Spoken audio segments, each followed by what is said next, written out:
ఇక ఈ సినిమాలోని బిజ్జల దేవుడు కాలచూరు వంశస్థుడు. మంగళవాడ రాజధానిగా కళ్యాణ్ చాళుక్యులకు సామంతుడుగా ఉండేవాడు.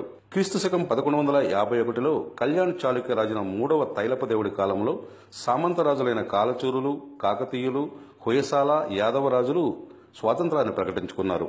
ఆ సమయంలోనే కాలచూరి బిజ్జల దేవుడు చాళుక్య రాజధాని కళ్యాణ్ను 1157లో వశం చేసుకున్నాడు. చాళుక్య రాజైన తైలపదేవుడు అన్నిగేరికి పారిపోయాడు. చివరికి 1162లో హొయసాల వీర నరసింహుడి చేతిలో తైలపదేవుడు మరణించాడు. ఆ విధంగా కాలచూరి, కాకతీయ, హొయసాల, యాదవ రాజ్యాల ఏర్పాటుకు తైలపదేవుడి మరణం నాంది అయింది. చాళుక్యుల రాజధానిని జయించిన బిజ్జల దేవుడిది పశ్చిమ చాళుక్య రాజ్య పతనంలో ప్రధాన భూమిక.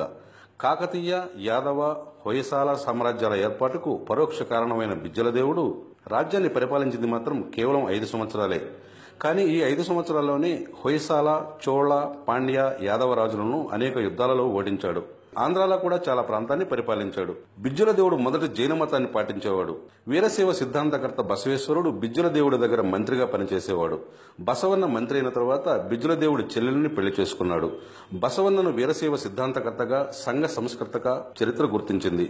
జీన మత ప్రభావం ఎక్కువగా ఉన్న నాటి సమాజంలో జీన అసంతృప్తులకు బసవన్న వీరశైవం ఆశాదీపంలాగా కనిపించింది. వీరశైవంలో కులాలు లేవు. చరిత్రలో తొలిసారి పనే దైవం అన్నవాడు బసవన్న. బసవన్న ప్రభావం రోజురోజుకు పెరిగింది. రాజు బిజ్జల దేవుడి కన్నా బసవన్న ఖ్యాతి పెరిగింది. శివతత్వం కాదన్న వారిని వీరశైవులు చంపే వరకు వెళ్ళింది. బసవన్న చేసిన ఒక కులాంతర వివాహం కారణంగా కళ్యాణ్ నగరంలో కులాల మధ్య ఘర్షణలు చెలరేగాయి. రాజ్యంలో శాంతిని నెలకొల్పడానికి బిజ్జల దేవుడు బసవన్నను రాజ్యం విడిచి వెళ్లమని ఆజ్ఞాపించాడు. బిజ్జల దేవుడిది ఇంత పెద్ద చరిత్ర. అనేక రాజ్యాల ఏర్పాటుకు కారణమైనవాడు. బాహుబలి సినిమాలో చూపినట్టు అంగవికులుడో, వ్యసనపరుడో, భార్యచోట భర్తో కాదు. వాస్తవాలను వక్రీకరించి పాత్రలను చిత్రీకరించడం నిజంగా బాధాకరం.